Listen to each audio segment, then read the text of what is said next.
So I know that we talked about it a lot last week, but after a national tragedy, I always like to remind everyone that I got a new jersey. Let's go. Oh, it is here, and it looks even better in person. The Patriots Nike Rivalries jersey is pristine. It actually got delivered to me faster than it took the FBI to find Charlie Kirk's shooter. But what wasn't pristine this week was the health for quarterbacks all around the sport. There were multiple injuries, but none funnier than Joe Burrow hurting his toe and being out for 3 months. Khalil Mack getting his arm bent into a different dimension, and the Chargers ruling him as questionable to return is a close second. We'll go over all of the Week 2 shenanigans from the NFL, Week 3 of college football, and MLB is almost over, so we can move on from the Pirates very soon. Did you know we were in the middle of the WNBA playoffs? Me neither. This is number 172 of Hoagies and Pierogis. Recorded in central Pennsylvania in front of a live studio audience with your host Ian DiCarlo, this is Hoagies and Pierogis.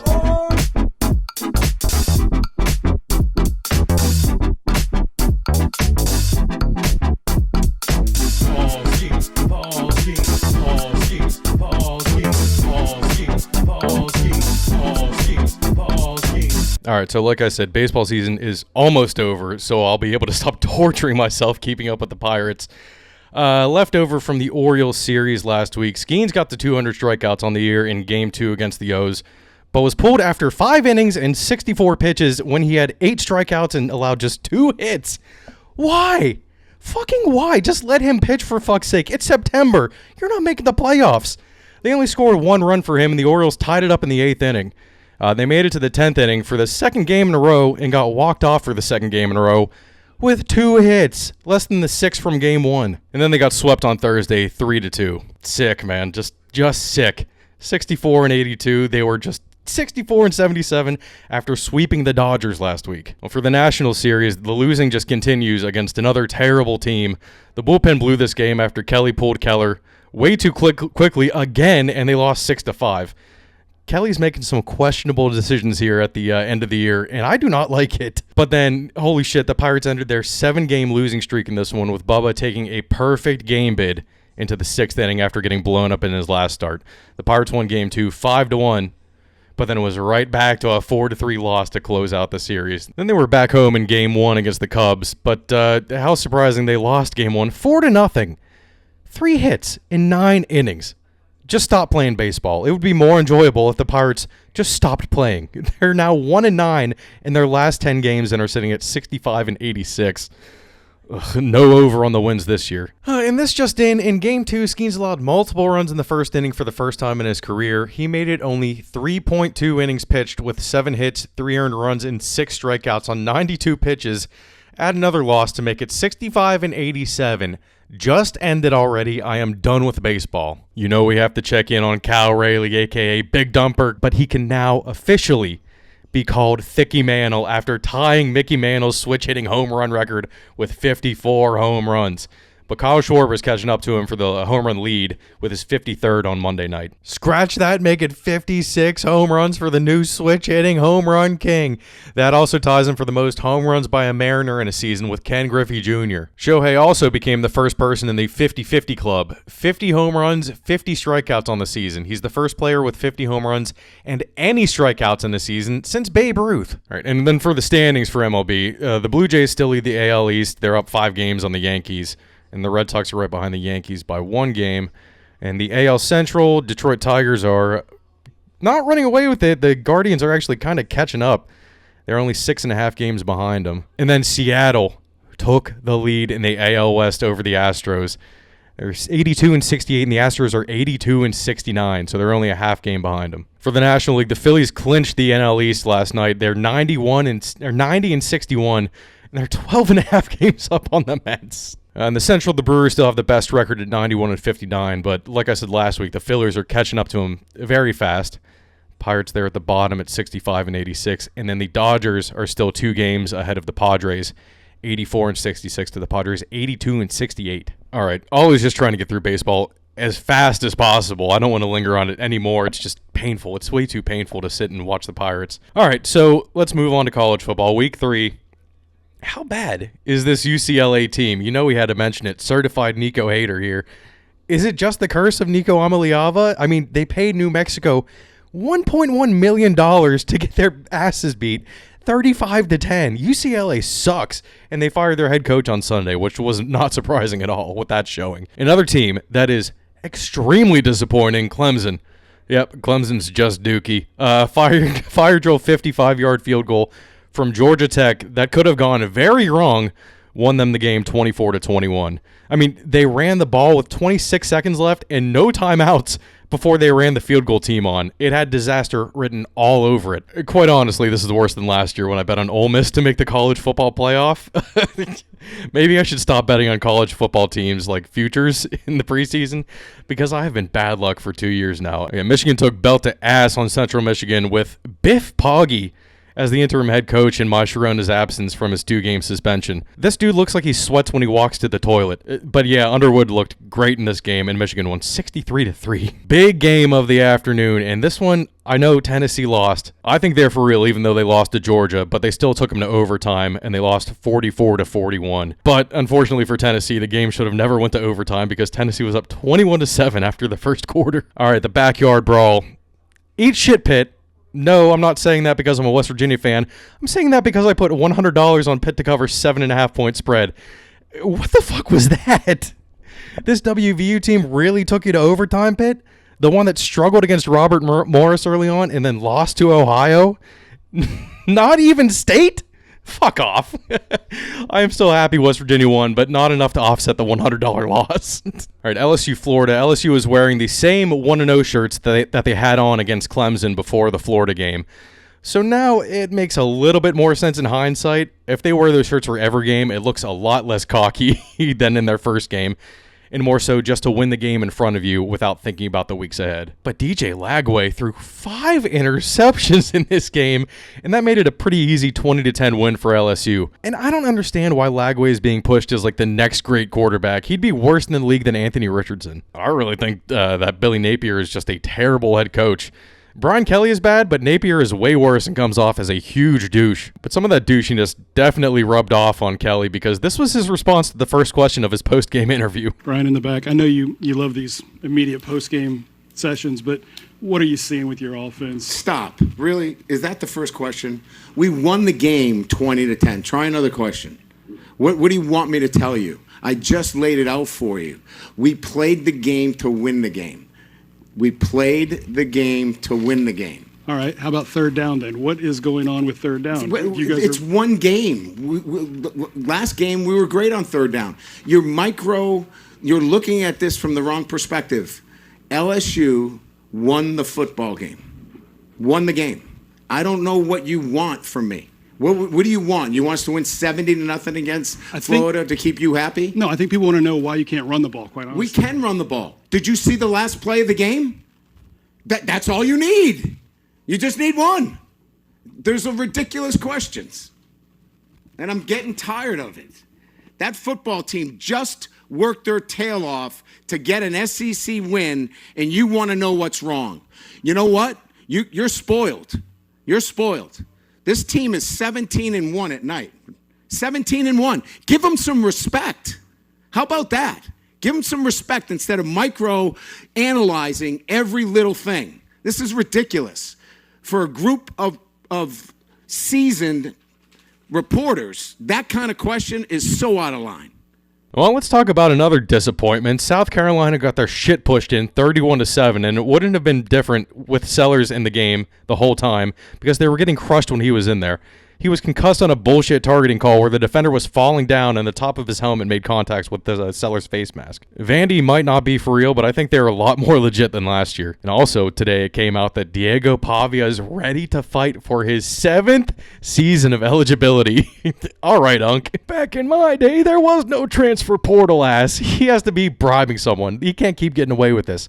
Eventually, he'll be the first college player to play with his son. I can't take credit for that. I saw it on Reddit. USF also got their shit pushed in by Miami 49-12, but in a more predictable fashion. USF were 17.5-point underdogs, while Vandy was only a 3.5-point underdog. So that unfortunately ended USF's streak of beating ranked opponents to start the year. Third time is not a charm. And then the last game that I watched to close out the night, this Notre Dame-Texas A&M game was crazy and the game of the week, no doubt. A Texas A&M kick return was called back for holding after Notre Dame made it 40-34 and botched the extra point, which would have made it 41-34. Texas A&M, though, marched down the field and got the touchdown on 4th down with 13 seconds left. But yeah, all Texas A&M had to do was make that extra point, and they won the game. Notre Dame at 0-2 is not going to make the playoffs. Say goodbye to your chances. All right, AP poll week 4.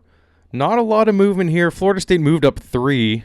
Texas A&M moved up 6 for beating Notre Dame. And then everyone's kind of moving up here because Clemson and Notre Dame dropped out. Actually, Notre Dame's 24. Clemson isn't ranked at all. Not surprising. And then USC is now in the top 25, and Vanderbilt is also in the top 25. Oh, and Georgia Tech's 18. And then Texas moved down 1. Because Arch Manning just sucks. All right, we got a couple ranked-unranked games this week, starting out with Texas Tech at Utah, probably the most boring of the ranked-unranked matchups. And then we got Auburn at Oklahoma. I'm actually looking forward to this game a lot because John Mateer is looking like a Heisman candidate for sure. I want to see if he can keep it up against Auburn. Ole Miss against Tulane. That's going to be interesting too. Jake Retzlaff, yes, Tulane. And then for the night games, we got South Carolina at Missouri. That should be a good game, even though South Carolina is not ranked. And then Florida at Miami. I think Miami's going to crush Florida.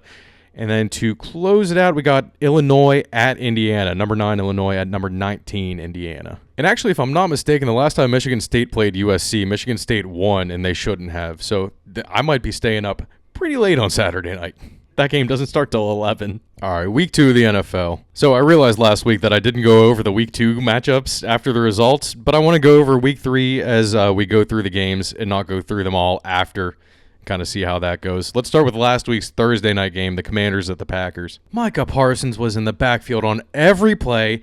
Nixon was breaking up passes left and right for Green Bay, and Tucker Kraft had a breakout game with 6 catches, 124 yards, and a touchdown, and the Packers whooped the Commanders 27-18. In injury news, Jaden Reed broke his collarbone on his touchdown catch, and Austin Eckler tore his Achilles for the Commanders. Eckler tearing his Achilles sucks for them because now they have to rely on Jacory, a.k.a. Bill, and Jeremy McNichols. That was almost a tongue twister. They should have never traded Brian Robinson Jr., who looked very good for the 49ers this week. And then also, Jaden Daniels has a knee sprain, so he might not be playing next week. Green Bay gets to play the Browns, and likely starter Dylan Higher-than-a-Kite Gabriel on Sunday after Joe Flacco got hurt.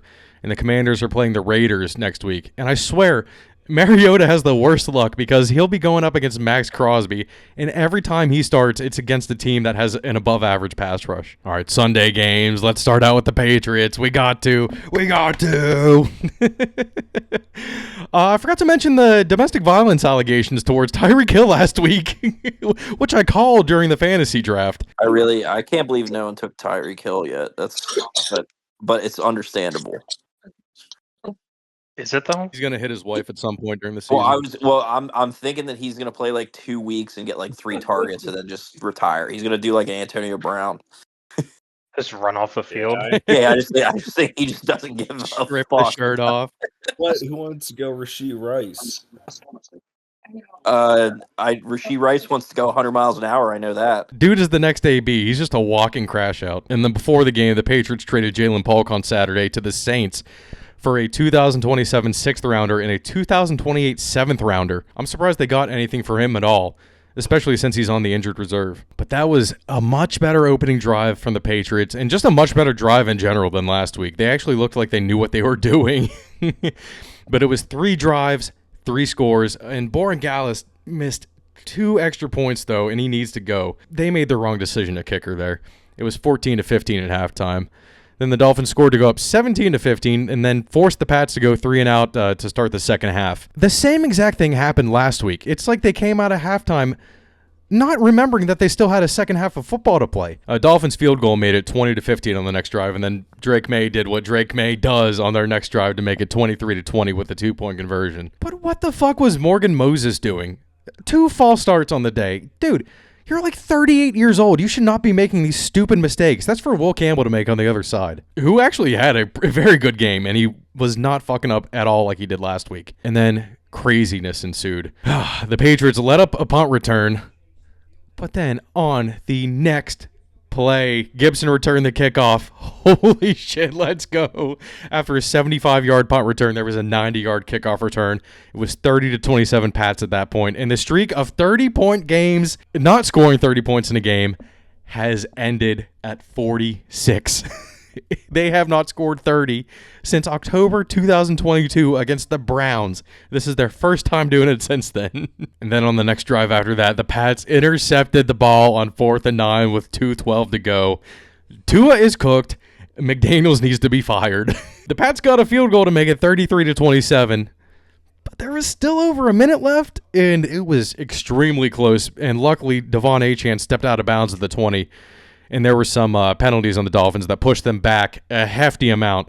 And Milton Williams got the 2 on 4th down and sacked him to seal the deal. May was 19 for 23 with 230 yards and 2 pass touchdowns and a rush touchdown. Probably easily his best professional game. And then the Pats lead the league in sacks with 9, and Harold Landry is tied for first with 3.5. Milton Williams is first, and Christian Barmore is third in interior pressure rate. This is already a great step in the right direction. This team has never been able to finish and get the sacks. Now they got the sack to go for the sacks with Vrabel. Next week they'll go up against the Steelers, who have an immobile quarterback and a line that graded terribly last week against the Seahawks. The Dolphins have the Bills on Thursday night.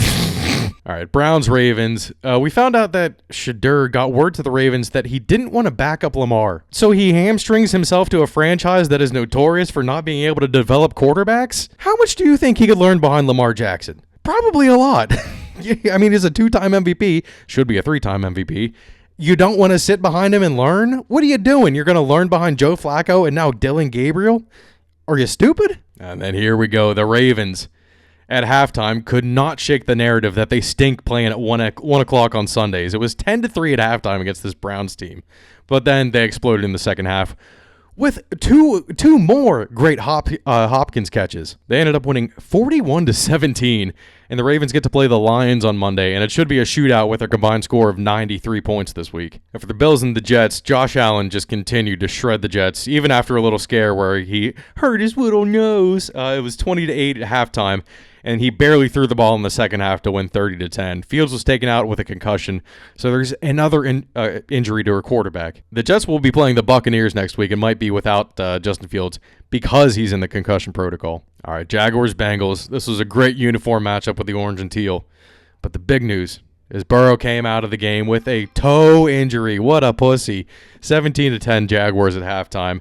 And then Jake Browning replaced Joe Burrow, came into the game, and the Jaguars intercepted him 3 times. But the real JB overcame those interceptions and led the Bengals down the field, hitting Mitchell Tinsley for the game winner, and they won 31-27. Burrow actually needs surgery on that toe and will be out for at least 3 months. The Bengals can't catch a break, and I swear this is karma for their front office being pieces of shit. The Jags are playing the Texans next week, who are reeling. But Brian Thomas Jr. might not be playing because we found out that he's been dealing with a wrist injury, which is why he can't catch shit. I mean, he had like 12 targets on Sunday and only caught 2 of those targets. The Bengals are going to be going up to Minnesota to play the Carson Wentz-led Vikings on Sunday. Okay, Steelers at Seahawks. This was a very good game until Caleb Johnson let a kickoff go right through his hands and just decided to not go back and cover it. The Seahawks got to the ball first, and that made it 24-14, and things just fell apart from there. It should have been 17-14, and the Steelers should have had the ball. I mean, that was basically the only reason they lost. The Seahawks are playing the Saints, so that should be an easy win for them next week. All right, Giants, Cowboys. One of the most exciting games of the NFL this week. Russ was cooking at halftime, 17 for 20, 235 yards and a touchdown, but it was only 13-10 Giants at halftime. And then I don't know what the hell they were doing. Did they really just bring in Jackson Dart to try to orchestrate a game-winning drive? What the hell are the Giants doing? Russ wasn't hurt or anything, but then they were like swapping Jackson Dart and Russell Wilson on the last drive. It didn't make any sense until Russell Wilson threw a dagger to Wan'Dale Robinson for the 30-27 lead. That left way too much time on the clock, though, and the Cowboys marched down the field for the Miles Sanders touchdown. It was 34-30 Cowboys. But the Cowboys also left too much time. 25 seconds left, and it was 37-34 Giants. But the Giants left too much time for the Cowboys to tie it at 37. Brandon Aubrey with a 64-yard game tire. we had overtime in this game, and it was a great one. They went back and forth in overtime, but Russell Wilson threw in an interception to give the Cowboys their third and final drive to walk it off 40-37. Brandon Aubrey walk-off 60-yarder. The Cowboys are playing the Bears, but the game that I'm actually looking forward to is the Chiefs at the Giants on Sunday night. That might surprisingly be a good game. Lions were cooking on Sunday against the Bears. So maybe it wasn't all Ben Johnston. They really wanted to embarrass him. Holy shit, 52-21, and Amon-Ra St. Brown had 3 touchdowns on the day. And of course, I was going up against him in fantasy. 36.4 points. Jesus Christ. All right, 49ers at Saints. Any Saints game is boring. But Mac at tag let him sling that thing. Mac Jones was dealing pretty early, and the 49ers won 26-21. The Niners will be playing the surprisingly 2-0 Cardinals this week. All right, I don't know why, but I hate watching any game that the Rams are in. I was expecting the Titans defense to hold up a little bit better in this one, but Stafford was just hammering Nakua, and they won 33-19. The Rams will play the Eagles in a rematch of the NFC Championship game next week, and the Titans will be going up against the hottest team in football, the Colts. That's right, we may as well go over that game. The Broncos defense could not stop the onslaught of Daniel Jones and Jonathan Taylor. But the Broncos stopped him when it mattered and forced the Colts into a 60-yard field goal, and the Colts kicker could not make it. But there was a penalty on the Broncos for making contact with a center. How stupid do you have to be? It turned a 60-yarder into a 45-yarder, and the Colts walked it off 29-28. The Colts still have not punted this season throughout 2 games, and they're the first NFL team to ever do that. The Broncos are going to be playing the Chargers next week, and that sounds like I need to pick up a new defense because they scored -5 points against the Colts offense. Eagles-Chiefs, I think this matchup is boring at this point, but it was a defensive game in this one with not a lot of passing at all. The Eagles won 20-17. The Chiefs should be in panic mode. The Eagles were running a goal line offense the whole game and were never in a position where they had to pass to win. All right, this game, the Panthers are extremely disappointing. They looked lost against the Cardinals, and they were down at 27-9 at one point, but they stormed all the way back and recovered the onside kick. It was 22-27 Cardinals with 1:55 left, and the Cardinals tried every single way to try to give the Panthers the win in this game. Defensive holding, roughing the passer, both on 3rd and 4th down in that drive, respectively. But the Panthers could not do anything with it. Bryce Young fucking sucks. Learn how to check the ball down. How about giving Chuba Hubbard the ball and gaining at least 6 yards to not have to be in 4th and 15? Fucking stupid. The Cardinals won 27-22 and probably should have lost. The Panthers get the Falcons at home, and that will either be the most boring game or one of the most exciting games of the year. The spectrum is so wide with that one, and I do not know what to expect when the Falcons or the Panthers are playing. All right, in Vikings-Falcons, this is why I said that the Patriots made the wrong decision to kicker. Parker Romo went 5 for 5 and 1 for 1 on his extra point after Borregales misses 2 extra points. So this game was just boring. I'm glad I didn't stay up to watch it. But there were, again, so many injuries this week. J.J. McCarthy has an ankle sprain, and then Aaron Jones was just placed in the IR today with a hamstring injury. All right, Monday Night Football, Igbuka, the fantasy savior, touchdown in the first half, put the Bucs up 14-10 at halftime. I didn't have to worry about it. I went to sleep at halftime of the Chargers-Raiders game. Speaking of bad quarterbacks, and another one that's in the same draft class as Bryce Young, C.J. Stroud is awful. But the Bucs were blowing this, and Baker was holding onto the ball way too damn long. It was 14-13 with 3 minutes to go, and the Texans just had a great punt return. Nick Chubb scored on that drive, and it was vintage Nick Chubb. He looked good. Scored from 20 yards out to make it 19-14.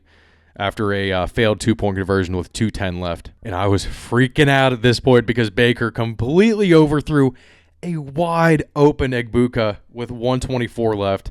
And I was afraid the Buccaneers were going to lose. I did put Buccaneers money line on this game. But Baker ran for the first down on 4th and 10. So they converted the 4th down there. And Rachaad White for the game-winning touchdown. I don't think anyone's happy about that. It was 20-19 Bucs after missing the 2-point conversion, but it wasn't needed. The Texans did not get back down the field, and they're 0-2 right now. They're looking bad. All right, second game of the Monday night doubleheader, Chargers at Raiders, and Tom Brady was in the coach's booth with a headset on. that not a conflict of interest in some way? Like, NFL's Twitter even went so far as to say he closely helps Chip Kelly with the game plan. I mean, I'm not overly concerned about it, but it really just comes off as a little fishy. Yeah, but rest assured, today, the NFL came out and said that Brady is all good if he's only at the games and has no electronic communication with the sideline. He can't be at their practice or anything. But he could just talk to the other coaches, though, and they can relay what he's seeing and vice versa. People are in a whole tizzy about this. I don't think he'd divulge Raiders secrets to the media or that it would make him biased in his announcing. Just don't have him work their games. There, problem solved. In this game, another injury, and one that I mentioned in the intro, Khalil Mack just broke his goddamn arm. I mean, that looked rough. I don't think he actually broke anything. I think he just dislocated his elbow and probably tore a ligament or two. But the funny part, like I said, was that the Chargers deemed him questionable to return. He was in the sideline in a full cast in a sling. There's no way. But Justin Herbert continues to go off, and this might be his year. 19 for 27 with 242 yards and 2 touchdowns. And another great win against the Raiders, 20-6. All right, let's see what I forgot going to Twitter here. And breaking news, Stephon Diggs is having a baby with Cardi B. You have to be kidding me. The streets be talking, and I want to know what, if anything, you want to share about that. Well, yes, I'm having a baby with my boyfriend, Stephon Diggs. We do it again. We have to do it again all the time. I might actually change my name from Sniffing Cardi B's BBL to BBL Babies now. All right, just a quick recap episode basically this week. Just kind of want to show off the jersey more than anything. So make sure to leave a like and comment on each video and subscribe to our YouTube channel. Hoagies and Pierogis is available on Spotify, Apple, or wherever you listen to your podcasts. Follow us on TikTok and Instagram for clips throughout the week. And we'll leave you with this. Watch. Recorded in central Pennsylvania in front of a live studio audience with your host, Ian DiCarlo. This is Hoagies and Pierogis.